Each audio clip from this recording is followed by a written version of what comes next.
Bonjour Philippe, bonjour à toutes et à tous.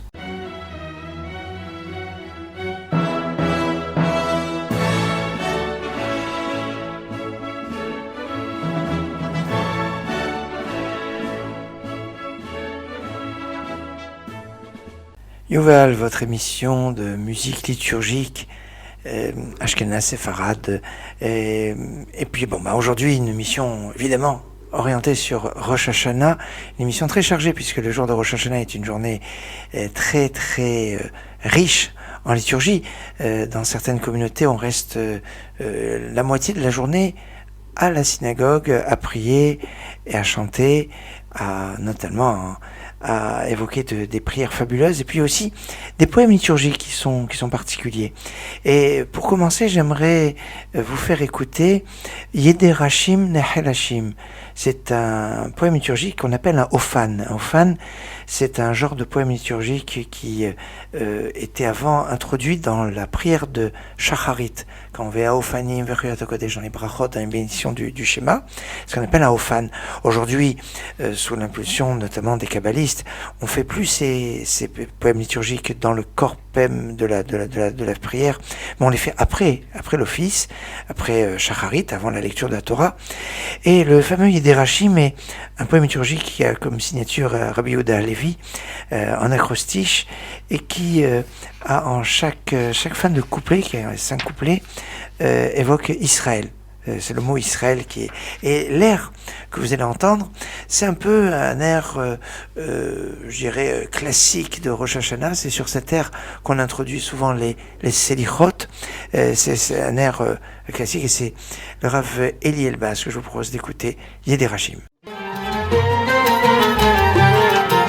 Yederashim, Nehelashim, Me'asir Yedechofram, Aval Berucham, Umarsicham, Yekademu et Penei Yosram, Amnim Dan, Holech Vadan, Vesichol Ekvaram, Behivadam, Bebet Moadam, Uvidronam, Romemot Yishtet, Kedosh Yaakov, Ve'et Elohei Yisrael.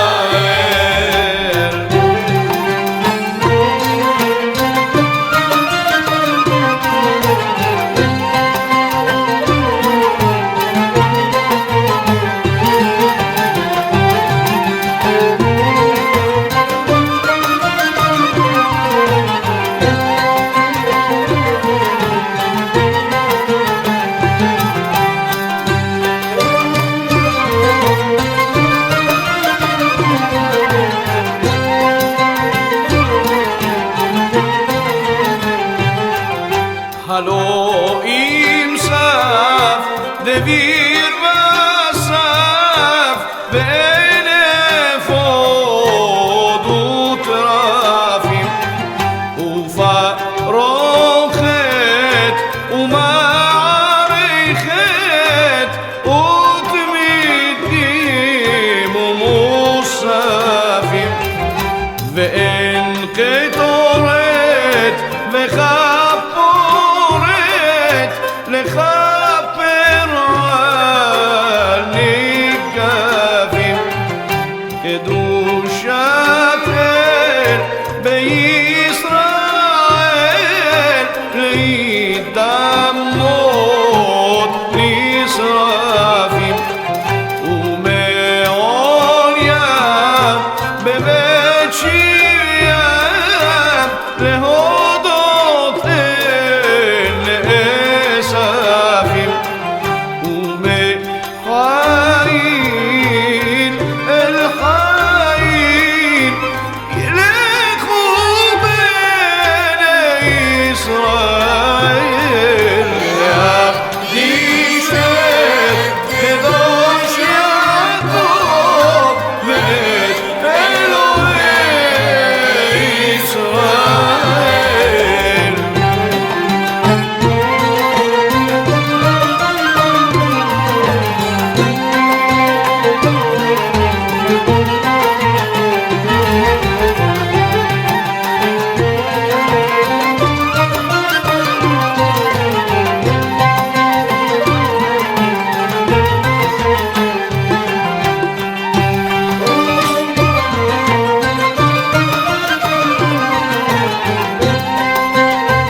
c'était le Rav Eli Elbaz dans un magnifique coffret en 4 CD où il y a une grande partie de la liturgie de Rosh Hashanah et de Kippour. Et on va continuer avec une sorte d'introduction, introduction à la répétition de l'Amida, Hashem Shamati Shimacha, que ce soit à la prière du matin ou à la prière de Moussaf, que ce soit à Rosh Hashanah ou à Kippour. C'est précédé par ce qu'on appelle un reshoot, c'est comme une sorte de demande d'autorisation. On retrouve aussi dans le rite ashkénaze, avant que le ministre officiant commence sa mission, une prière d'introduction qui s'appelle Hineni He'anim Ma'as, dont un passage a été chanté par Yosle Rosenblatt, qui est un des grands morceaux de la Razanout ashkénaze. Mais là, c'est dans la tradition séfarade où je voudrais vous faire écouter ce passage qui est introduit par cette phrase de Habakkuk, Hashem Shamati Shimacha Yareti, ô Éternel, quand j'ai entendu ton renom, j'ai pris peur. Hachem. Le nom d'Hachem se trouve en début et en fin de chaque couplet, et c'est Uriel Elbilia que je vous propose d'écouter.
C'était Uriel Elbilia dans le fameux album Shema Koli. Alors, dans les traditions aussi bien ashkénazes que séfarades, il y a quelque chose qui est assez remarquable, c'est que les airs, on les retrouve un petit peu partout. C'est-à-dire que, bon, traditions ashkénazes et séfarades sont assez différentes, mais ashkénazes ensemble, séfarades ensemble, on retrouve un peu les mêmes airs, que ce soit dans la tradition ashkénaze, polonaise ou d'Europe occidentale.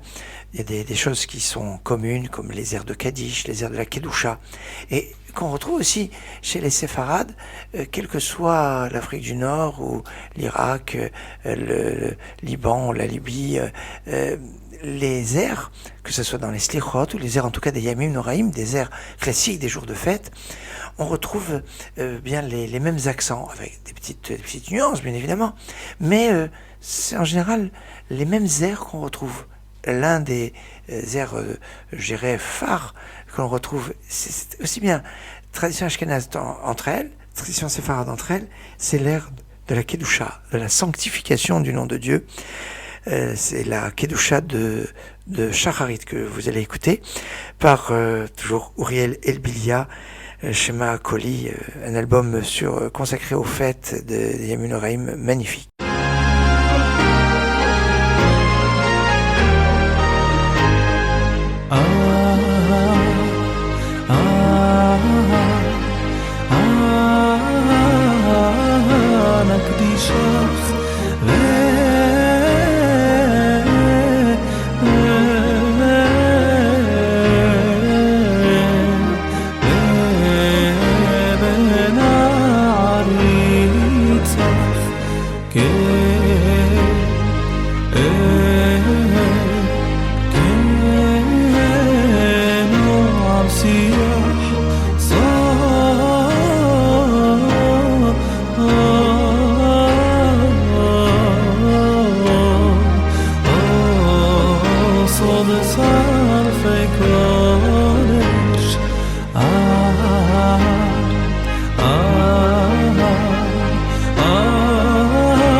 La pièce maîtresse de l'office de Rosh Hashanah, c'est évidemment le Moussaf. Un Moussaf, on a eu l'occasion de l'expliquer, qui est articulé notamment sur 3 points, Malchuyot, Zichronot, Shofarot. La royauté, les souvenirs et les Shofarot. Le Rav Albo, dans son Sefer Haïkarim, résume l'ensemble de la foi en 3 points fondamentaux. L'acceptation de l'existence et de la royauté divine, l'existence de Dieu, c'est la première bénédiction, le principe de Srar Veonesh, de la rétribution pour les bonnes actions, la punition pour les mauvaises actions, et donc l'importance du libre arbitre et de l'importance de la responsabilité humaine. C'est ce que l'on retrouve dans la 2e bénédiction du Moussaf de Rosh Hashanah. Troisième élément fondamental, l'acceptation de la Torah qui est divine, qui est d'origine divine, qui a été révélée, et c'est au son du shofar qu'il y a eu cette révélation, c'est shofarot. Ainsi, dans ce Moussaf de Rosh Hashanah, on a les fondements, d'après le Sefer HaIkarim du judaïsme, et dans chacune de ces parties, bien, il y a une introduction, des versets et une conclusion. Les versets sont au nombre de 10, 3 de la Torah, 3 des psaumes et 3 des prophètes, et un dernier pour faire 10 de la Torah, et puis après une prière de conclusion. C'est une partie donc de ces versets des Malchuyot, de la royauté, qui sont une partie du psaume 24, Saou Sharim Rachem, un grand classique de la liturgie ashkénaze, Saou Sharim, par Shlomo Eisenbach, sur une mélodie de Samuel Nambour.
Samuel Nambour, qui est l'auteur de cette mélodie, était Razan au XIXe siècle à la synagogue de Nazareth. Eh oui. Et puis on va maintenant repartir avec un passage qu'on trouve aussi bien dans la liturgie ashkénaze que séfarade, qui est une phrase que l'on dit après la sonnerie de chauffard, qu'on a entendu la sonnerie de chauffard dans le Moussaf, puisque la sonnerie de chauffard est aussi enchâssée dans cette prière de Moussaf de Rosh Hashanah, à chaque fin de partie des royautés, des souvenirs ou des chauffarots. Et après la sonnerie de chauffard, on dit Hayom Harat Olam, aujourd'hui le monde est conçu, aujourd'hui il convoque en jugement toutes les créatures du monde comme des fils ou comme des esclaves. Et c'est un moment fort qui nous lie à Hachem. Après la sonnerie du shofar Hayom Harat Olam, c'est vrai que le monde a été créé, commence à être créé le 25 Elul d'après Rabbi Eliezer, et le jour de Rosh Hashanah, c'est la création de l'homme. Hayom Harat Olam Yaakov Motzen.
Israël